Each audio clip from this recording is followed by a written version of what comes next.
Uma história destinada ao sucesso, mas que infelizmente foi interrompida por competições, brigas e rivalidade. Essa é a história de Notorious Big, considerado por muitos o rei de Nova York. Big já estava se destacando no meio musical e muitas coisas poderiam ter acontecido em sua carreira, mas ela teve um fim quando ele tinha apenas 24 anos de idade. Então no vídeo de hoje contaremos a história de um dos artistas que mais marcou a história do rap mundial, a história de The Notorious B.I.G.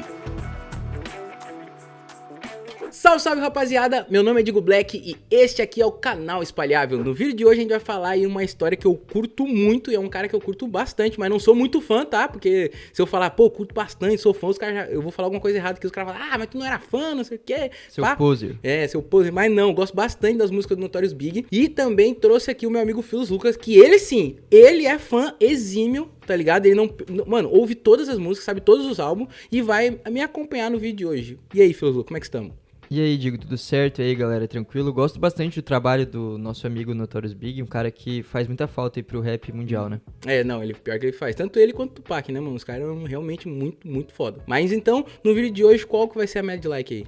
Meta de like, acho que ele é um cara de muita história e tal, que com certeza muita gente que tá vendo o vídeo também gosta da história dele. Acho que merece uma meta alta, né? Acho que pode ser uns 1.200 hoje pra ele. 1.200? 1.200. Será que a galera bate? Acho que bate. Então quero ver a galera em peso, quem gosta do Big aí, batendo a meta de like que o Philos Lucas deixou pra gente. Então, bora pra história. Então, pra gente começar falando aqui, a gente vai ter que começar desde o começo, né? Porque o nome Notorious Big não é o nome verdadeiro aí do artista que se chama, né, Christopher George Latore Wallace, né? Que esse sim é o nome verdadeiro do Notorious Big. Ele nasceu em 1972, lá em Nova York, e era filho de pais jamaicanos, onde a sua mãe, a Voletta Wallace, era uma professora da pré-escola e o seu pai, Selim George Latore, era um soldador e também trabalhava ali como político. O pai dele deixou a família ali quando o Wallace tinha apenas 2 anos de idade, e como a sua mãe trabalhava em 2 empregos, ela tentava cuidar ali dele como podia, né? O Wallace então cresceu em Clinton Hill, que é um bairro ali próximo ao bairro chamado Bed-Stuy, o famoso bairro do Chris, né? Bed-Stuy, que fica também próximo do Brooklyn. O Wallace então, aos 10 anos de idade, já tinha problemas com seu peso excessivo, que com isso ele ganhou o apelido de Big, né? Na escola, onde também tirava boas notas, né? Então você já pensava que eu já ia falar que ele aos 10 anos já era doido da cabeça? Não. Ele não tinha nenhum problema na escola até então. Ele tirava até, nesse caso, boas notas. Mas só que o Big então trocou de escola e foi transferido para a escola George Westinghouse, onde também estudou, né, outros futuros rappers, que no caso se tornariam rappers posteriormente, né, que é o DMX, o Jay-Z e também o Busta Rhymes. O Busta Rhymes é aquele que canta. Eu acho muito massa essa música. É da hora. Look at me now. Se você não escutou, escuta, porque vale muito a pena. Já a sua mãe diz que o Wallace continuava mesmo assim nessa escola nova, né? Sendo um aluno bom. Mas ele desenvolveu uma atitude de malandro depois que ele foi pra essa nova escola, né? Então ali em 1988, dos 16 pros 17 anos, né? Ele decidiu então desistir de ir pra escola e se envolveu cada vez mais no mundo do crime. Mas não demorou muito pra que o Big ele tivesse a sua primeira prisão, porque ela aconteceu em 1989, um ano depois ele desistir ali da escola, né? Ele foi preso com posse de arma e foi sentenciado então a 5 anos, só que em liberdade vigiada. Porém, em 1990, ele foi preso novamente por violar essa liberdade vigiada. Então, um ano depois, ele foi preso novamente, mas dessa vez por venda de crack, né? Então, passou 9 meses preso na cadeia antes dele conseguir pagar a fiança e sair. Nessa mesma época que ele foi preso, ele começou a cantar rap e ele animava ali as pessoas na rua, onde participou até de grupos locais, que era o The Old Gold Brothers e o The Techniques. E inclusive até em um certo momento ali, ele aparece num vídeo demo onde ele usa o nome Big Smalls, que depois ficou também muito conhecido como um dos nomes do Notorious Big. Esse nome, no caso, galera, era uma referência a um personagem do filme Let's Do It Again, que era interpretado ali por Calvin Lockhart. Mas olha só o que aconteceu, galera. O Lockhart, no caso, não gostou nem um pouco de ter ali a sua publicidade gratuita. Ele não gostou que o Notorious Big tivesse usado ali o nome do personagem dele num dos seus trabalhos. Então, o nome ali que ficou bem famoso por causa do Wallace era quando ele começava já a estourar na sua carreira. Então, olha só o que o Lockhart fez. O que tu acha que o Lockhart fez, ô Philos? Eu acho que ele foi atrás dele na rua e deu uma lição de moral nele. Atrás do Big? Uhum. Não, capaz, os caras não são isso, os caras é ator, né, pô?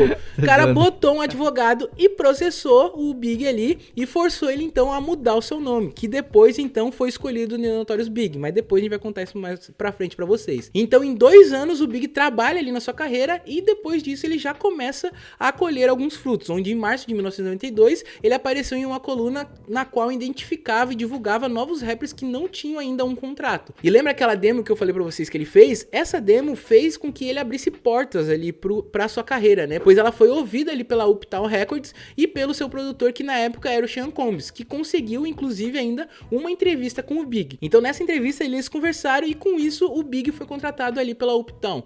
Mas só que aconteceu um revés nessa história. O que aconteceu? O Sean Combs ali foi demitido da Uptown, logo depois que eles contrataram ali o Big. Mas acontecendo isso, o Sean Combs ele já começou a construir ali a sua própria gravadora. Então, como o Big ali se simpatizou com o Combs, né, ele decidiu segui-lo. E então, em meados de 1992, ele assina com a nova gravadora do Sean Combs, que era a Bad Boy Records. Mas só que em 1993 ali a vida do Big começa a mudar e ele se vê meio que com as mãos atadas, como assim a gente pode se dizer.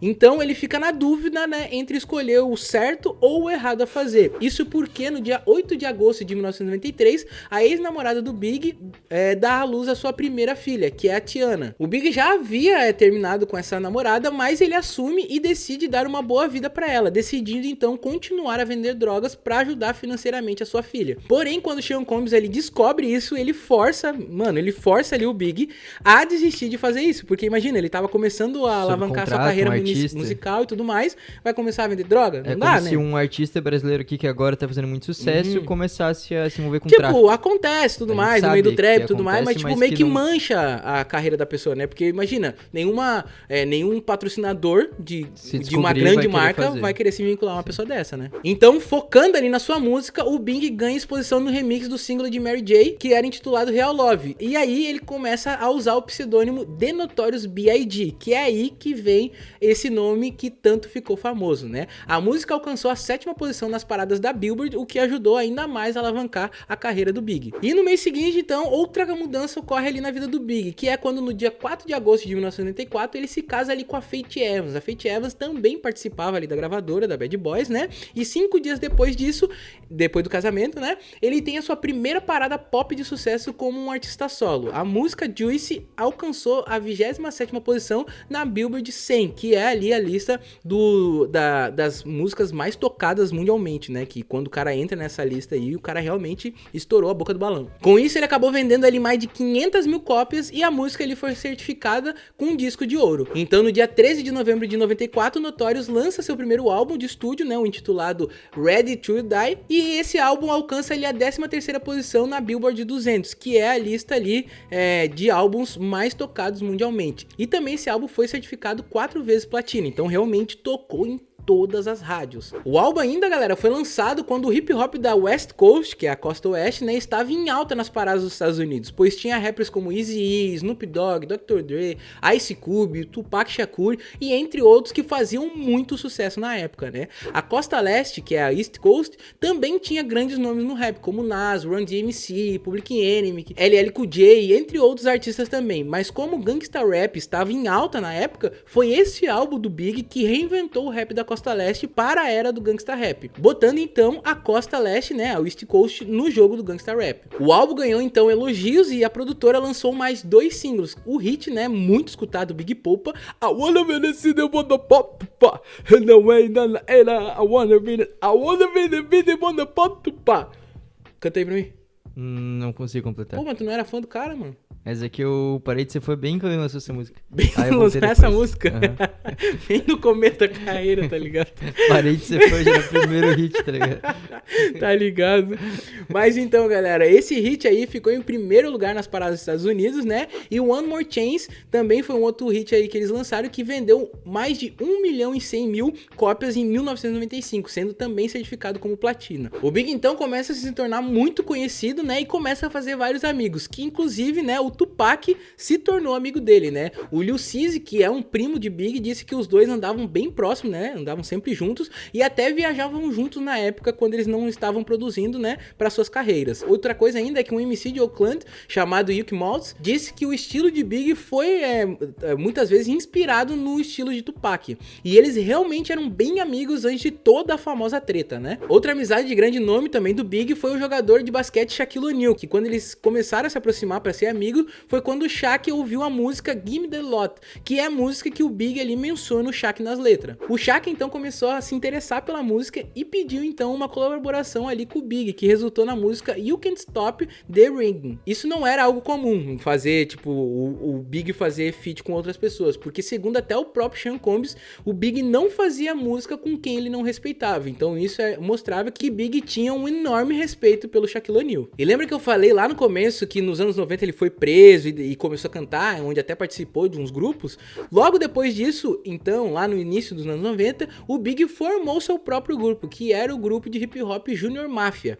E em 1995, então, eles lançaram o seu primeiro álbum intitulado Conspiracy. O álbum foi ouro e os seus singles foram ouro e platina. E então, em julho de 1995, ele apareceu na capa da revista The Source com um título de Rei de Nova York Domina Tudo. Isso era uma referência ao Frank White do filme King of New York. Já nas premiações da revista, ele ganhou os prêmios de Novo Artista do Ano, Letrista do Ano, Artista ao Vivo do Ano e também Álbum de Rap do Ano, com o seu álbum de estreia, né, que era o Ready to Die, que em tradução livre era Pronto para Morrer. E já no Billboard Awards, ele foi o Artista de Rap do Ano. Porém, no seu ano de sucesso, o Big se envolveu em uma rivalidade com o hip hop da West Coast, que era o lado do Tupac, né, que agora então viraria o seu ex-associado. Então, em abril de 1995, durante uma entrevista enquanto estava na prisão, o Tupac fez acusações ali contra o Sean Combs e o The Notorious Big. Ele achava que os dois tinham conhecimento prévio de um assalto que resultou com ele ter sido baleado várias vezes e também ter perdido joias. Incidente que tinha ocorrido no dia 30 de novembro de 1994.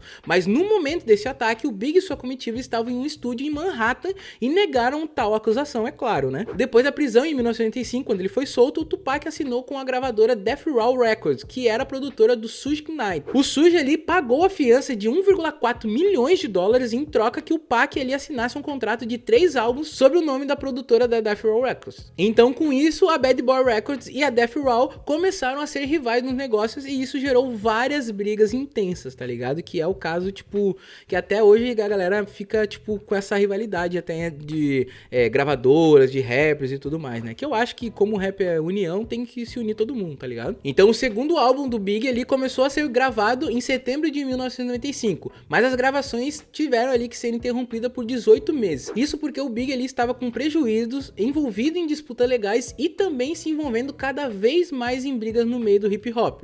Então, no dia 23 de março de 1996, ele foi preso quando estava no lado de fora de uma balada lá em Manhattan.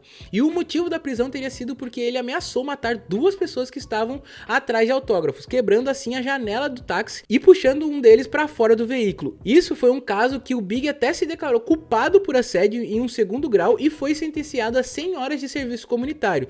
No mesmo ano, o Big foi preso novamente, mas dessa vez em sua casa. Isso por causa de acusações de posse de drogas e também de armas. Mas não bastando tudo isso acontecendo ali na vida do Big, em julho de 1996, Tupac lança a famosa música Hit 'Em Up, que é uma das maiores, ou se não a maior disco conhecida aí no mundo da música, né? Nela, o Tupac afirma que fez sexo com a esposa do Big, que é a Faith Evans, né? E que Big o copiou em estilo e também em imagem, que seria ali envolvendo o gangsta rap. Mas sobre a afirmação de fazer sexo com sua esposa, o Big respondeu o Pac na música Brooklyn's Finesse, que é a música ali que ele tem em parceria com o Jay-Z, onde até ele diz ali um trecho da música que se a Faith tivesse gêmeos, ela teria Tupacs. Tá ligado? Sim, uma referência. Os caras são muito bons, né? Eu acho muito bom. Porém, ali o Big nunca respondeu diretamente para a gravadora, pois até em uma entrevista em 97 para uma rádio, ele disse ali que não era o seu estilo responder, né? Ele não gostava de responder diz. Mas se o Big não era de responder diz, alguém era. E ainda foi muito além da música, tá ligado? Pois no dia 7 de setembro de 1996, o Tupac foi baleado diversas vezes por um atirador em Las Vegas. Ele morreu 6 dias depois no hospital no dia 13 de setembro de 1996. Rumores sobre o envolvimento de Big surgiram na hora, tá ligado? E na época um jornalista chamado Chuck Phillips escrevia bastante sobre a rivalidade ali de hip hop da Costa Leste versus a Costa Oeste, e ele fez uma publicação no Los Angeles Times, um artigo intitulado Quem Matou Tupac? E neste artigo era baseado nas denúncias da polícia e múltiplas fontes ali que ele tinha. O artigo inclusive contava que o tiroteio foi ordenado por uma gangue de Compton chamada Southside Crips, sendo isso para vingar um de seus membros que foi espancado pela gangue de Shakur horas antes, que é né, onde tem o local lá onde o Tupac foi ver a luta e tudo mais, e depois ele sai no carro com o Suge Knight, aí acontece tudo mais. A gente até pode contar a história do Tupac, mas vocês têm que comentar bastante pra gente contar aqui a história dele. Inclusive, ainda o Phillips disse que o Big tinha pago pela arma do crime, mas isso nunca foi confirmado pelas autoridades, é claro. A família do Big também negou e mostrou documentos que supostamente mostrava que o rapper estava em Nova York no momento do ataque ali ao Pac. E no meio disso tudo, nessa montanha russa aí na vida do Big, no mesmo ano ainda, o Big foi pai pela segunda vez. E isso com um filho com a Faith Evans, né? O Christopher C.J. nasceu em outubro de 1996. Então eu falei pra vocês que ele estava ali, mesmo com tudo isso, ele ainda estava produzindo seu segundo álbum. Foi escolhido então o nome para esse álbum, né? Pro seu segundo álbum de estúdio, que foi intitulado Life After Death, que seria Vida Após a Morte. O primeiro, Pronto para Morrer. O segundo, Vida Depois da Morte. Nada mais justo, né? Então, nesse meio tempo, o Big sofreu um acidente onde machucou a perna e isso fez ele até usar uma bengala, mas continuou trabalhando no seu álbum. Inclusive, até tem um trecho de uma música que ele fala sobre esse acidente e tudo mais, tá ligado? Ele viajou, então, pra Califórnia, em 1997, pra promover o álbum e gravar um clipe. E nessa ocasião, ele afirmou que havia contratado um segurança, pois ele começava a temer ali por sua vida. Isso era por causa que ele dizia que era por causa que ele era uma celebridade, e não porque ele tinha medo de alguém matar ele ou algo do tipo, tá ligado? Então o álbum Life After Death foi agendado para o lançamento em 25 de março de 1997. Então no dia 8 de março do mesmo ano, Big foi vaiado ao entregar um prêmio em uma premiação anual de Los Angeles. What's up, Cali?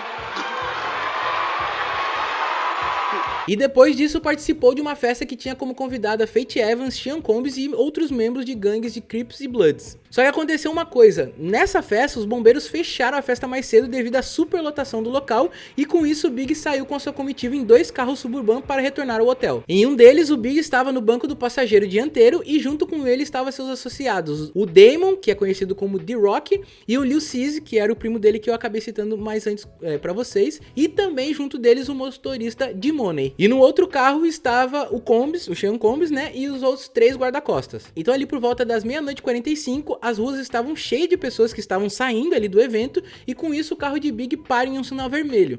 Ao lado do seu carro, um Impala preto para também e o motorista abaixa a janela, sacando uma pistola 9mm e atira contra o carro do Big. 4 balas atingem o peito de Big, que é levado ao hospital às pressas. Porém, infelizmente, ele foi declarado morto a 1h15 da madrugada. Big tinha apenas 24 anos nessa época. Então foi algo que chocou todo mundo, porque tinha acabado de morrer o Tupac e depois, posteriormente, também morreu o Big.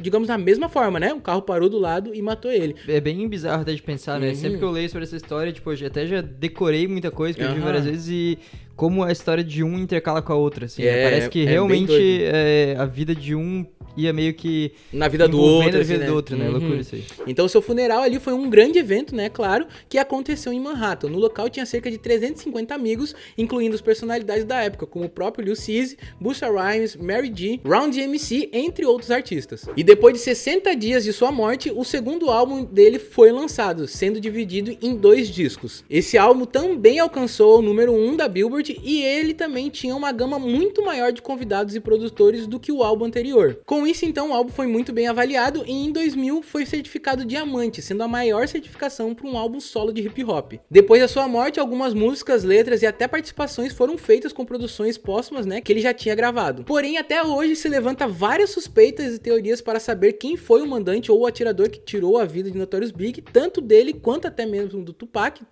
Se sabe as pessoas assim, mas não se sabe um mandante direto disso. E se vocês tiverem interesse sobre essas histórias e outras, também pode comentar aí pra gente falar aqui no nosso canal, como eu falei sobre a história ou sobre quem matou o Tupac. Bem, galera, esse foi o vídeo de hoje. Espero que vocês tenham gostado do jeito que eu abordei e contei a história aqui do Notorious Big pra vocês. Espero que vocês estejam curtindo aí os vídeos que a gente tá soltando, como a gente tá soltando bastante vídeo agora pra vocês, tem bastante conteúdo e nesse mês que vem a gente vai soltar cada vez mais conteúdo pra vocês ficar aqui presos no nosso canal e não conseguir fazer mais nada da sua vida, tá? É isso que eu quero que vocês façam, mas eu quero que vocês também estudem, trabalhem, façam todas as coisas, mas sem deixar a gente na mão, tá bem, galerinha? Siga a gente nas redes sociais, segue lá Espalhável, segue eu, @DigoBlack, segue o Filos também, @FilosLucas, deixe o seu like, comente aí pra gente também dar aquele salve maroto pra vocês no próximo vídeo. Tamo junto, até a próxima, valeu, é nóis!